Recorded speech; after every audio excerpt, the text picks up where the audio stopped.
Chapter 1, Part 3. No one in their friend group is stupid, but Pidge is still the smartest of them. There's not insubstantial evidence that the only reason she hasn't taken over the world is a generalized lack of motivation to do so. None of them are exactly sure what her major is. Something with biomechanical engineering, maybe, except she also builds robot AIs in her spare time. All of that is beside the point. The point is that Lance still hadn't gotten Keith out of the mess he'd gotten Keith into. The point is that Pidge is the smartest person Keith's ever met. The point is that Keith tracked her down to her favorite burrito food truck during her 4 p.m. afternoon lab break. "I wondered how long it would take you," Pidge says. She undoes the foil on her burrito with meticulous care. Rover settles near one edge and lets out a chirping noise. Supposedly, the robot isn't entirely sentient, but Keith's not sure Pidge would tell them if she did manage to create life. Pidge opens her burrito with surgical precision and begins rearranging its guts to better distribute the salsa.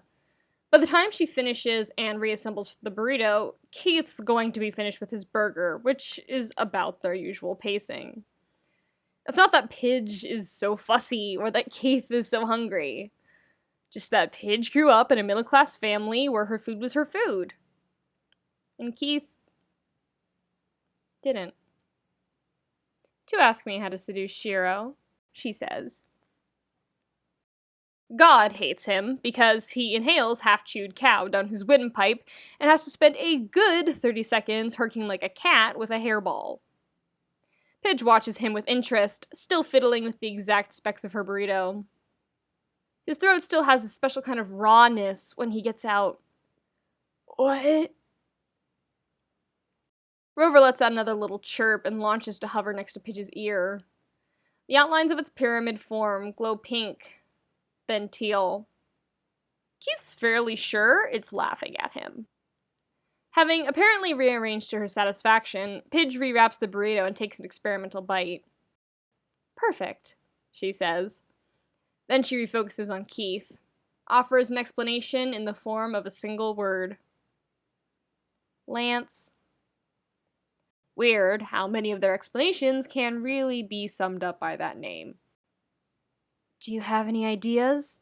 Keith asks, reluctantly. In some ways, this is easier. He hadn't fully figured out how exactly he'd go about explaining that Cheryl probably has a daddy kink that Keith is definitely trying to take advantage of. Except there's a good chance that if she didn't know, he never would have told her. Just would have talked equations and how much of a hard-ass Iverson is for 20 minutes before going back to their respective labs. But now she knows. Will he ever be able to look Matt in the eye again, he wonders, when he's asked Matt's baby sister for seduction tips? Yes, he decides. Sophomore year, he had to listen to Matt fuck Allura's ex-boyfriend in the bathroom at that one frat party, and they survived that. Crossing her arms on the table, Pidge leans forward. The streetlights glint off her glasses and give her a hint of danger. People wouldn't figure her for dangerous, given that she's all of 110 pounds soaking wet, and still hasn't cracked 5'2", but with the air of someone delivering an unshakable argument, she says, "Cartoons." Back when he was a kid, before the system, the TV only got local channels. If he thinks long enough, he can dig up faint impressions of the bright colors and brighter sounds of Saturday morning cartoons. Dad let him watch them while he ate his breakfast, which was frozen toaster waffles on payday weeks and cereal during bye weeks. Most days, Dad had to go to work. But sometimes, he'd get in from the night shift and eat breakfast next to Keith on the couch. Keith reaches up and reflexively swipes at his dry, prickling eyes. He hates rewinding that far back in his memories. Not because the memories are bad, but because he inevitably has to fast forward back through all the shit that came after. When Pidge first suggested cartoons, he'd figured that he'd just try to start with the ones he enjoyed as a kid. That was a fucking terrible idea. No matter how hard he pushes his memories, he can't grab onto a single piece of identifiable information he could use to find one of his old favorites. Maybe he never even had favorites. Okay, cartoons, he mutters. I can handle this. Clicking his way through the Netflix queue is an adventure. He lays down some rules. Nothing aimed at preschoolers, no ponies, and nothing with a pastel color scheme. Mostly in the spirit of retaining his sanity. Somehow, he still ends up on something aimed at girls, but he's secure in his masculinity, so whatever. The plan, as outlined by Pidge, is to choose a cartoon that he actually likes. Then, he just has to be casually watching the cartoon when Shiro comes in. After that, the plan gets remarkably fuzzy. Maybe because Shiro's basically her second older brother, and also definitely because Keith really didn't want to have any kind of sex talk with Pidge. Not when he had to look her father in the eye for the rest of the semester. Not when he's still friends with her brother. Not when any of this. Keith's got an addendum to the plan. The booty shorts did something. Not what he wanted, but still something. Combining Lance and Pidge's plans can't hurt, he figures. It's still cold in the dorms, though, so he pulls on Shiro's sweatshirt along with the shorts before heading back to the couch.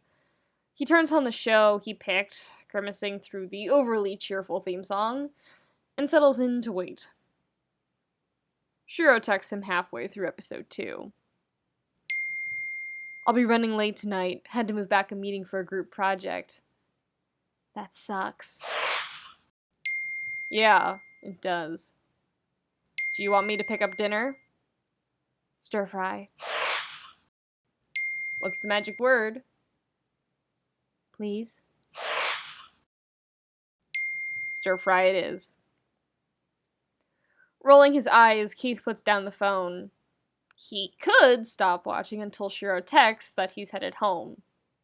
But he's kind of invested, and he hasn't got anything else to do except wait. He hits the play button and snuggles deeper into Shiro's sweatshirt. By the time Shiro trails in nearly 3 hours later, juggling stir-fry containers at his backpack, Keith's snarling, "Let her die!" at the TV with more vehemence than is probably strictly necessary. He just really hates Chloe. It's like she's the embodiment of every middle and high school bully he had to survive. It's not that he advocates the murder of innocents, it's just that clearly the universe has decided it's Chloe's time, and Marinette just needs to accept that. Shiro drops onto the couch next to Keith. The backpack goes on the ground, while the stir-fry containers go on the coffee table.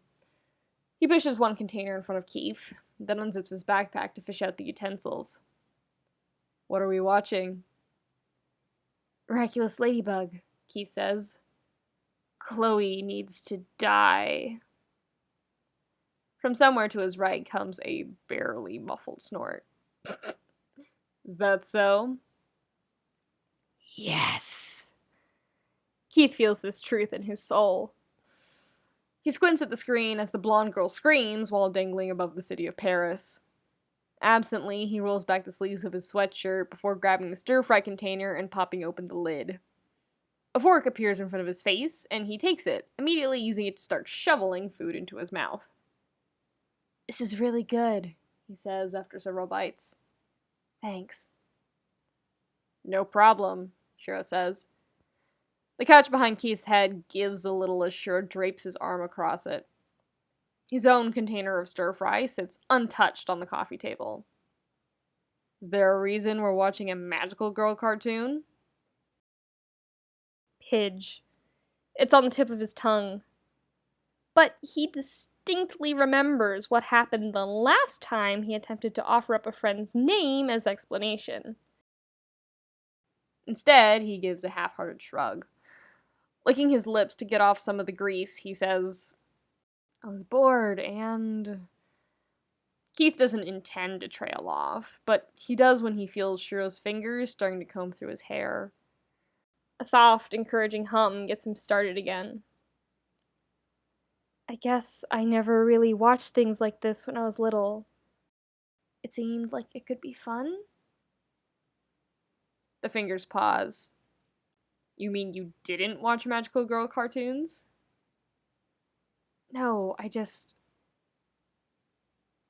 didn't watch things in general. I never really got the chance. Later, he'll blame the words tumbling out of his mouth on any number of things. The comfort of Shiro's petting, or the fuzziness in this part of Pidge's plan.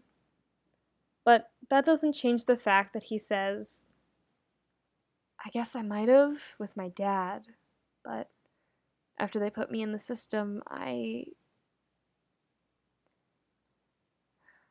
last place I ever wanted to be was at one of the homes watching a TV show. An explosion on the TV almost covers the sudden silence as Shiro's breathing hitches. His fingers curl into the hair at the nape of Keith's neck and hold, the backs of his knuckles brushing against sensitive skin. Keith flinches and tugs away from Shiro's hand. We can watch something else, he says, too quick and too loud. He tosses the remote in the general vicinity of Shiro's lap. Your choice. Shoveling more stir-fry into his mouth and keeping his eyes fixed on the TV is about the only consolation he's got. Fake it till he makes it. Relief slows his movements as Miraculous Ladybug is paused, then disappears as their shared Netflix queue pops back onto the screen. Movies and shows flick past as Shiro works through them at near blinding speed. Keith's fork scrapes the bottom of the empty container. Did you get to watch Disney? The question almost makes him drop his fork. Warily, he puts the takeout container on the coffee table and tucks his legs up toward his chest. On the screen, the remote cursor hovers over a title card for something called Lilo and Stitch. Not really, Keith says. Okay. Lilo and Stitch starts to load, causing Keith to blink a few times before it sinks in that this is what Shiro chose. Not a science documentary about space. Not an old-school sci-fi B-movie that no one's ever heard of. Not even one of his dumb, overrated superhero movies. Warily, he looks over at Shiro. For his part, Shiro looks entirely unbothered. He's finally opened his own takeout container and digs into the food with way too much enthusiasm.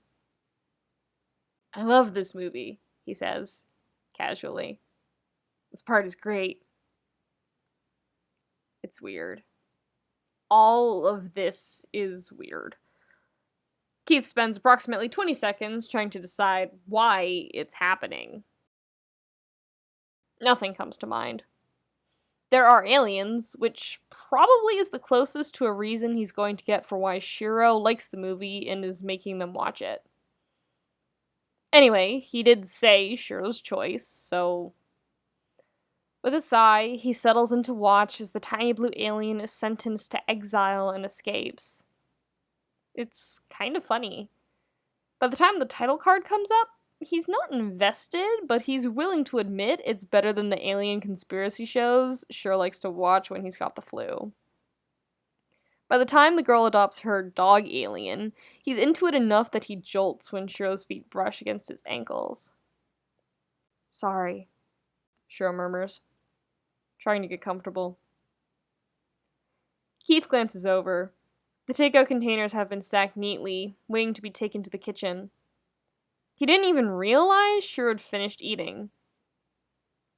Do you want me to take the floor? He asks. No. There's a pause. And then Shiro nudges his foot against Keith's. You should come over here, he says. It's soft enough to be a suggestion, but the words sink over him and he's scrambling over to Shiro's side of the couch before he's really processed it. He stops, straddled over Shiro's chest, aware the other man swung a leg up onto his own vacated spot on the couch. His knees dig into the couch and he feels a blush starting at the back of his neck. There's not really any space for him unless he hovers like this, or... Shiro smiles up at him, teeth gleaming in the light from the TV. Metal fingers slip up under Keith's sweatshirt and press the dip of his lower spine. I said, come here, Shiro says. The weight of his hand pushes Keith down gently but inexorably. Warmth radiates from Shiro, whose chest is clad in a worn cotton tee that Keith barely resists rubbing his cheek against as he settles down. It's awkward, at first, and he's too aware of the way his legs are stretched out along Shiro's and the way his entire upper body is splayed across Shiro's. The fingers stroking at the base of his spine ease the tension out slowly, until he barely flinches when one of Shiro's legs hooks over his. Good? Shiro asks, and Keith feels it more than hears it. Yeah, he says. On the TV, the little girl is trying to teach the alien manners. His lips tip into a grin, and he nudges his face more firmly into the hollow of Shiro's throat. I like this. Shiro's throat moves as he swallows, but when he speaks, he sounds a little hoarse. Me too. A month later, Keith wakes up sprawled across Shiro's chest and their couch. Pulling his arm out from where it's sandwiched beneath his body, he rubs the sleep out of one eye with the heel of his palm and tries to assess the damage. Overall, not too bad. Blanket is still draped over them both, even if it's tangled with their legs. Netflix asks, "Are you still watching?" like the accusatory bitch it is. Muted winter sunlight, filtered through clouds, streams in the windows. Grumbling, Keith turns his head and buries his face in Shiro's neck. There's a faint murmur from beneath him as Shiro shifts, hooking his ankle over Keith's and tightening the arm he's got slung over Keith's hips. Both of them settle down easy enough. Somehow, this has become the new Saturday normal. Keith's still not sure how he feels about it. It's nice, knowing that at least once a week he'll get a proper 8 hours of sleep in the safety of Shiro's arms. It's disappointing, too. Like right now, his face mashed into Shiro's neck, it'd be the easiest thing in the world to bite down on the tendon. Half hard with morning wood, he could rub against Shiro's stomach and whimper around the skin caught in his teeth. If he closes his eyes, he swears he can feel the phantom weight of Shiro's hand tightening on his hips, and the low rumble Shiro always lets out right before he pins Keith during sparring. But he's not allowed any of that. You awake? Shiro asks. He doesn't sound entirely awake himself. Instead of answering, Keith grunts. That gets him a soft laugh. Shiro's thumb sneaks beneath the hem of Keith's t-shirt and rubs a soothing circle on his hip. You're still tired? No. Hungry? Yeah. If you get up, I'll make us breakfast, Shiro says.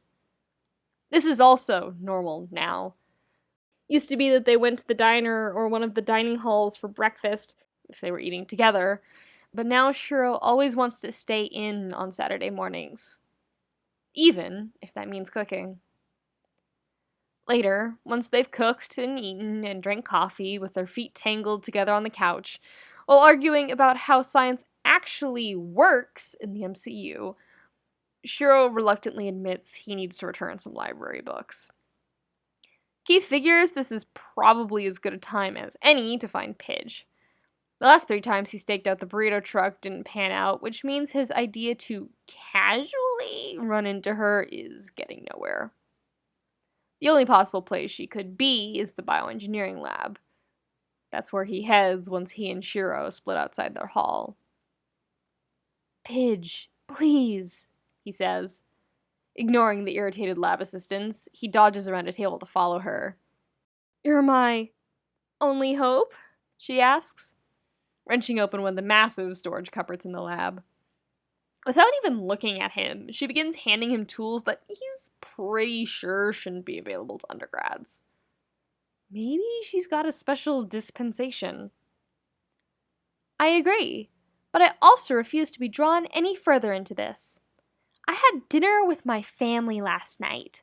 My dad asked how you were doing and if I'd seen Shiro lately." "Oh." Keith obediently follows her back to her workbench. Since he's fairly sure at least one of the things he's carrying is combustible, he lets her unload him instead of dumping all the tools on the table. Pidge doesn't say anything about that, but she does give him an approving nod. Once his arms are empty, he crosses them and leans back on one heel.